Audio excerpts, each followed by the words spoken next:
Շնորհակալություն, հաջողություն։ Նարեկին իմենցիալա, պարոն Պապիկյան, ձեր խոսքում ասացիք, որ ասացիք նվական կացարանի նոտերը ձեզ համար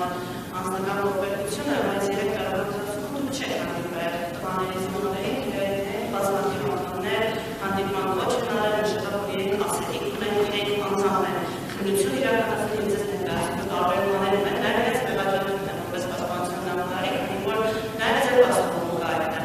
Ինչու չեք հանդիպել մոնորեին եւ հնարավոր է առաջիկայում հանդիպել հանդիպումների եւ դուք ասացիք այն, որ պատարագի մասնակցում եք այն եկեղեցիներում, որտեղ դուք եք ցանկանում, բայց ստացվում է այնպես պարոն Պապիկյան, որ ռազմական ոստիկանության աշխատողները ստիպված են լինում ձեզ հետ գալ, լրատվամիջոցներում եթե թերթեք, տեսնեք, որ նույնականացված են ռազմական ոստիկանության։ Այսինքն լրատվամիջոցներում ինչ գրվում է, դա բացարձակ ճշմարտություն է։ Դա ճիշտ արտահայտվեք։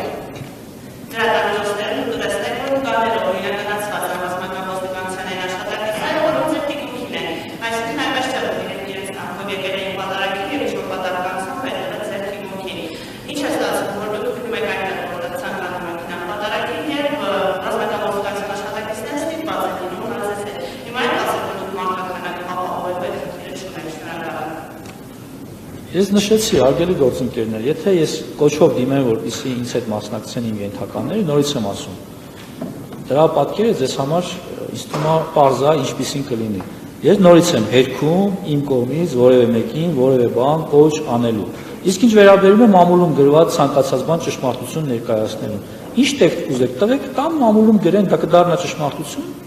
Գրեք, երկու տող գրեք, կուզեք կես ժամից մամուլում հայտնվի։ Դա դարձնենք բացարձակ ճշմարտություն։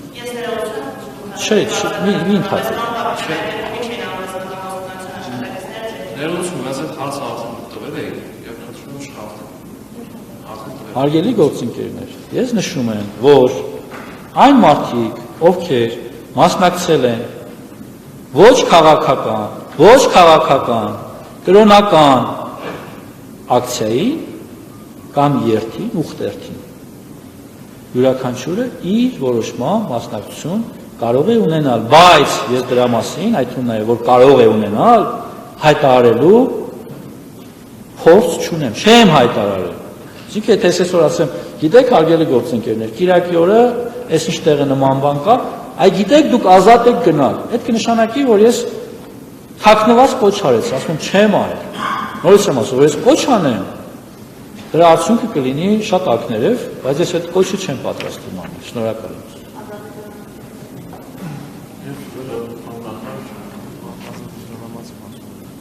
Ազատի զորամասի հետ կապված, հարգելի գործընկերներ, ես չեմ պատրաստվում դատավարության շրջանում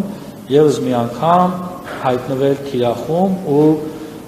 դատավարությունը կամ քրեական վարույթը ինչ-որ կերպ, ինչ-որ ուղղությամբ տանելու մեղադրանքի կենտրոնում հայտնվել։ Այսինքն, երբ որ ինձ հարցնեն բան, ես հայտնեմ կարծիք, ճիշտ է։ Եթե պետք է ես միայն լսեմ ու ոչինչ չասեմ, դա ուրիշ պատմություն է, ես դա կարող եմ նաև դա։ Նկատի ունեմ, սա մի հարց է, որը գտնվում է այլ մարմնի, ես փուլում դատական մարմնի իրավասության ներքո եւ իմ որևէ գործողություն կարող է այլ կերպ ընկալվել եւ բնական է, որ ես այդտեղ ճիշտ եմ գտնում, այդ թվում նաեւ դա իրավաբանների կարծիք է, ես որևէ մասնակցություն ունենալ չեմ կարող։ Իսկ մեղադրանք յուրաքանչյուրը կարող է ունենալ, դրա համար կարծում եմ կամ պատկար մարմիններ, կա դատարան։ Դատարանը կորոշի ովքեր են մեղավոր։ Ես իմ խղճի առաջ մաքուր եմ ու արդար եմ։